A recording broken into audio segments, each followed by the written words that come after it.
Olá, queridos. Boa tarde a todos vocês. Boa noite, bom dia. Depende da hora que vocês estiverem assistindo. Acabamos de concluir a disciplina de psicologia pastoral, teologia pastoral ou aconselhamento pastoral. Pessoalmente, eu acho uma disciplina muito interessante porque, embora tenha esse termo pastoral, não se refere propriamente a um pastor ordenado de um meio protestante ou pentecostal, visto que essa disciplina aparece com o mesmo nome nas faculdades de teologia de confissão católica.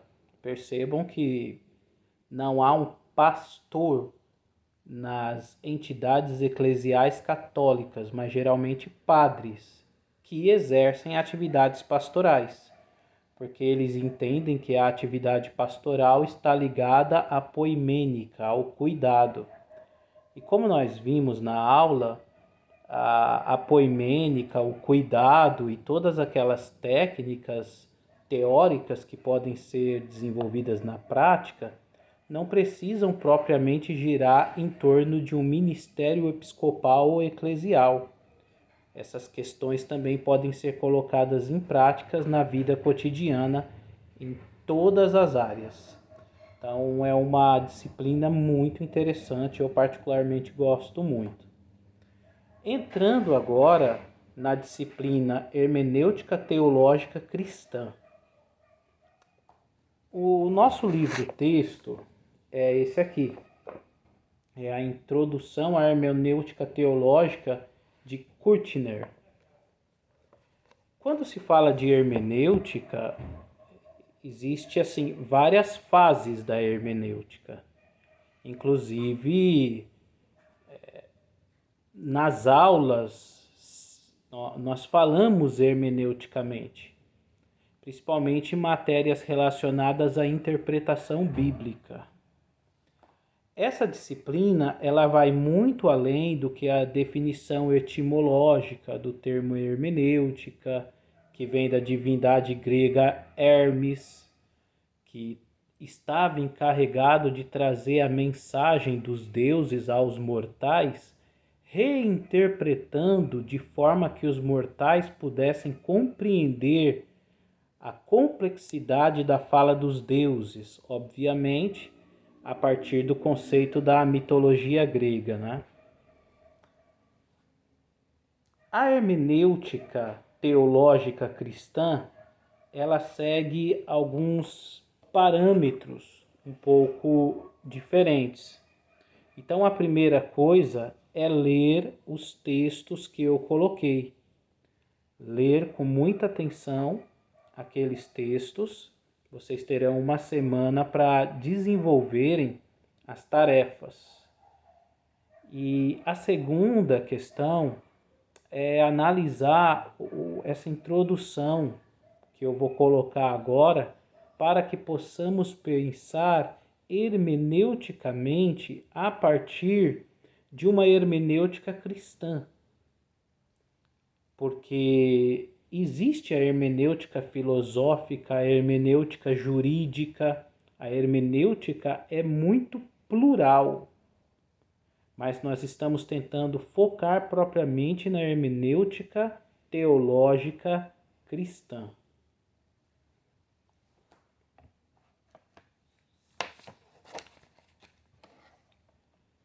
Bem, para isso, eu acho muito interessante pensarmos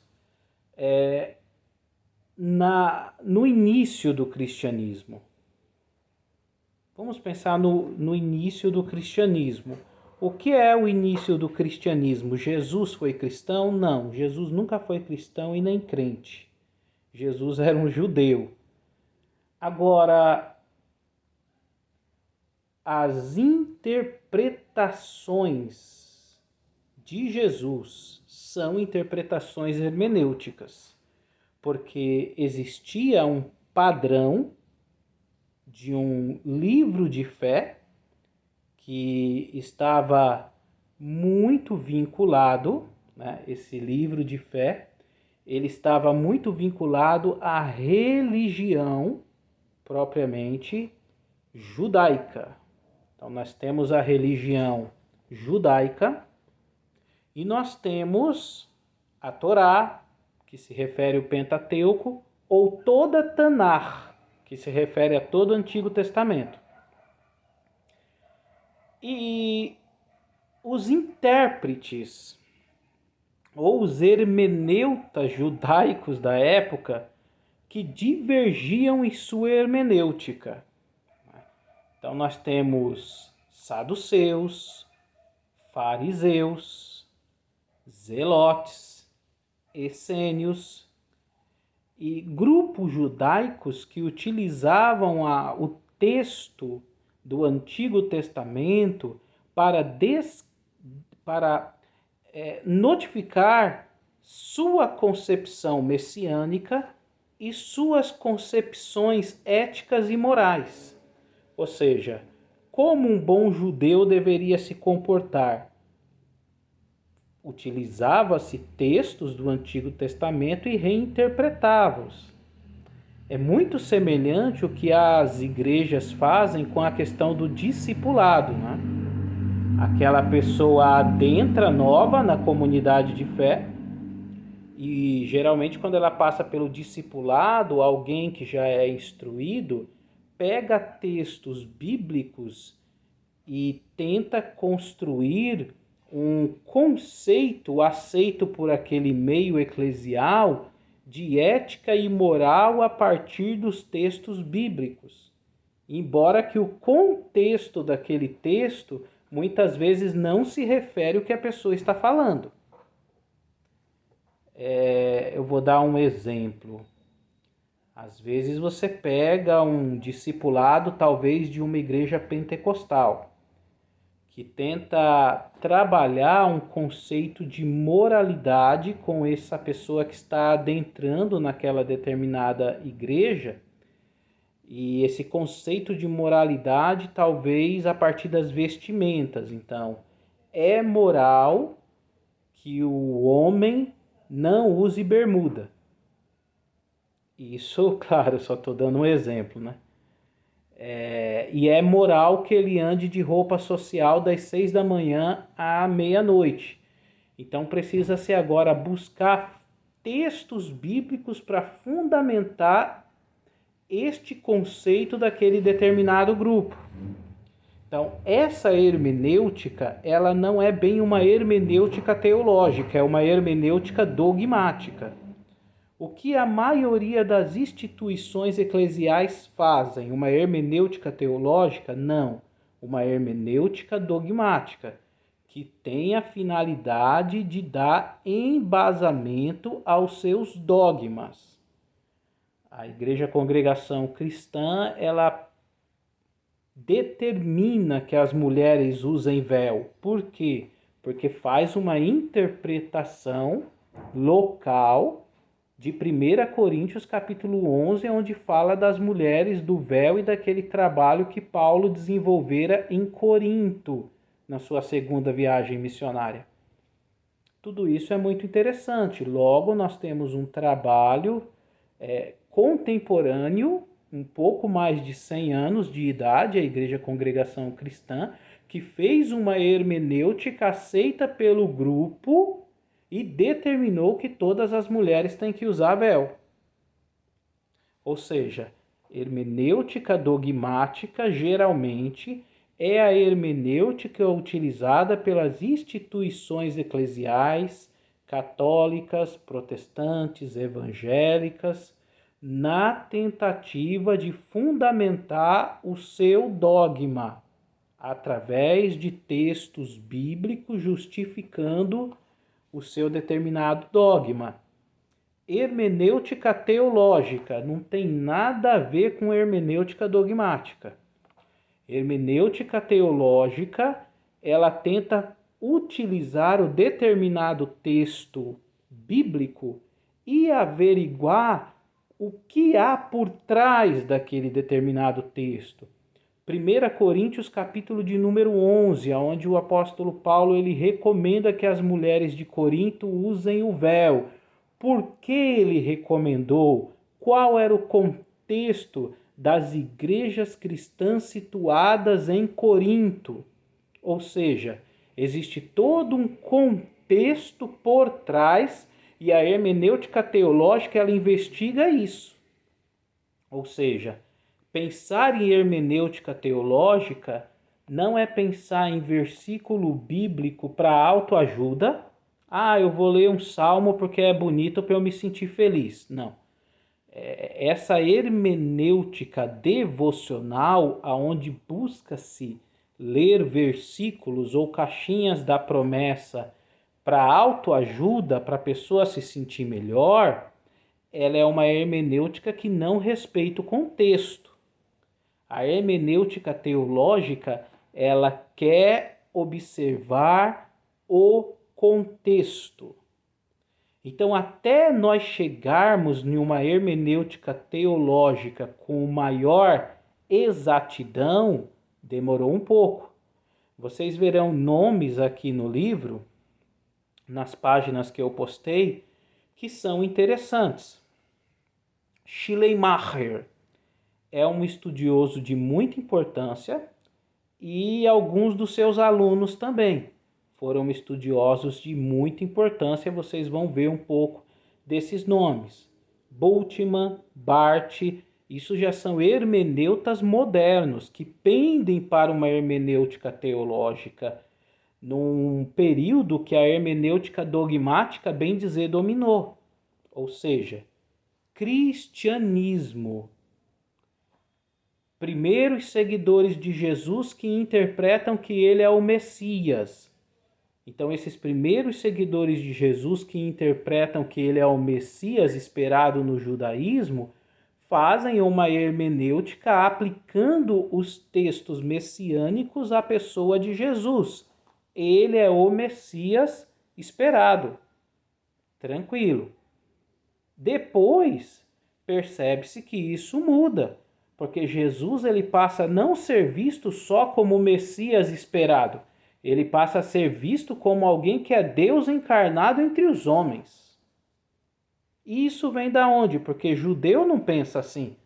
Isso vem daquele sincretismo, principalmente o sincretismo helenístico, adentrando nas igrejas cristãs, nas comunidades cristãs judaizantes, de cristãos que vieram do judaísmo, e agora helênicos, gregos, estão adentrando nesses espaços culticos e trazendo elementos do helenismo, como as crenças dos deuses encarnados ou dos semidivinos entre eles. E agora a figura do personagem Jesus não consegue mais ser simplesmente uma figura de um Messias humano.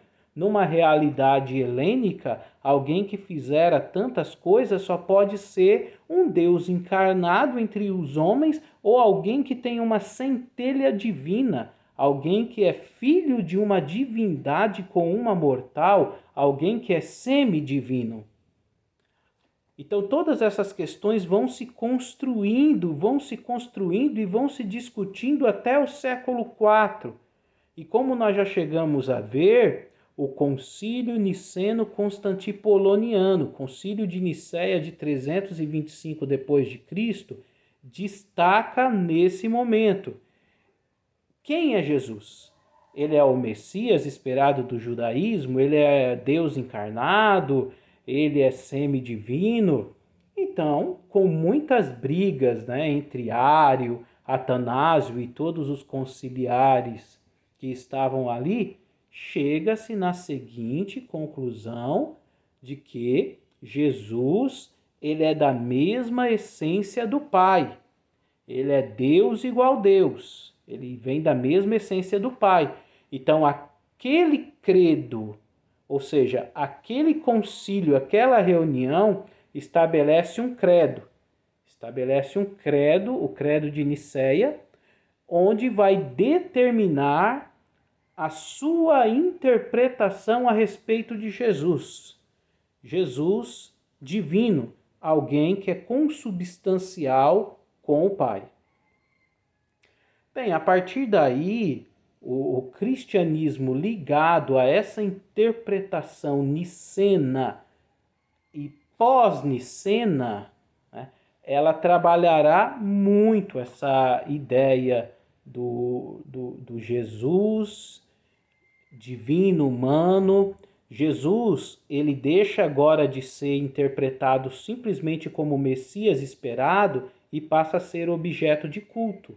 Agora ele é Deus, ele precisa ser cultuado como Deus. Isso é muito interessante.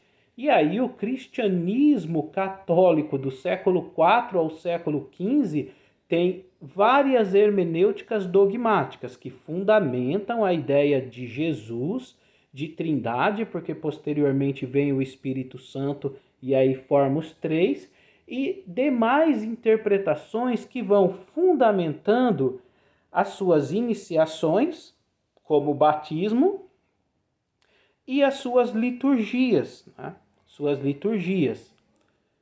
A partir do século XVI, com a Reforma Protestante, o começo das igrejas protestantes, começa a se pensar em uma liturgia dogmática não católica, mas ainda é uma liturgia dogmática, é uma liturgia dogmática protestante, que nega alguns elementos e obrigatoriedades do cristianismo católico, mas ainda é dogmática, ainda fundamenta conceitos dogmáticos do pensamento de Lutero, do pensamento de Calvino e de outros, né?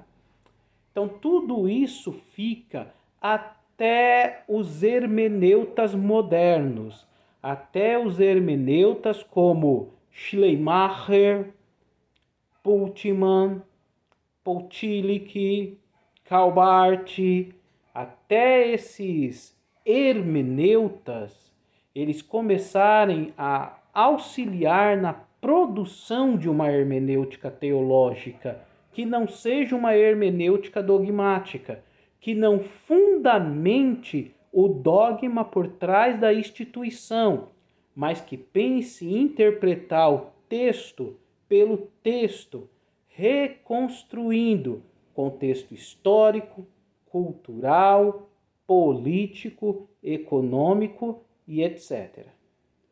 Então, meus queridos, ficamos por aqui nessa primeira aula. Espero que vocês tenham entendido e logo mais avançaremos no assunto. Bons estudos e boas pesquisas.